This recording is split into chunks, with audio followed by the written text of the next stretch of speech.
میں وہ اپنی مزاج کے حساب سے ایک چھوٹا مزاج ان کا تھا، غریب پروری ان کا زندگی کا ایک حصہ تھا، جس سے جو شخص ان سے ایک بار یعنی اطہر حسین صاحب تابسترا سے ایک بار بھی اگر مل لیتا تھا تو وہ چاہتا تھا کہ بار بار ملیں۔ یہ ان کا اخلاق اور یہ ان کا طریقہ کار مولا علی کے حکم کے مطابق کہ اگر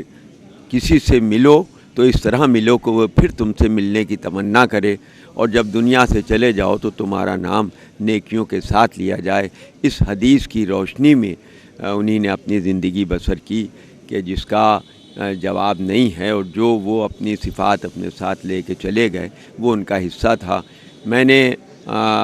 ڈاکٹر اسد عباس صاحب سے عرض کیا کہ حضور آپ کے عزا خانے میں مرثیے کی مجلس بنا نہیں ہوئی جو آل محمد علیہ السلام کی پسندیدہ ذاکری ہے، تو انہی نے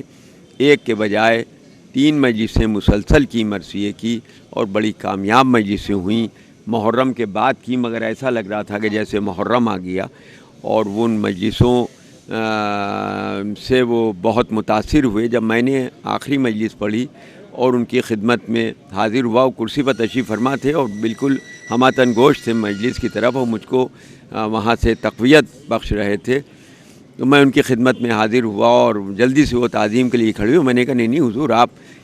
تشریف فرما رہے ہیں، کہ یہ کیسے ہو سکتا ہے کہ ایک ذاکر حسین، ایک مرثیہ خان میرے سامنے آئے اور میں اس کی تعظیم نہ کروں؟ نہیں یہ میرا فریضہ ہے۔ اسی کپ کپے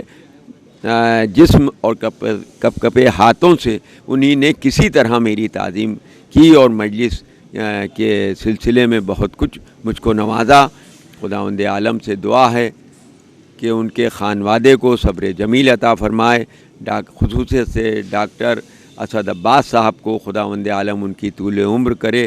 اور ان کے ہاتھ میں اور شفا عطا فرمائے، تاکہ مومنین اور دیگر قومیں بھی ان سے فیض اٹھا سکیں اور اٹھاتی رہیں انشاءاللہ۔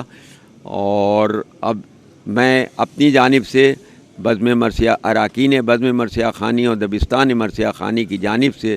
اسد عباس صاحب کو خاص طریقے سے تعزیت پیش کرتا ہوں،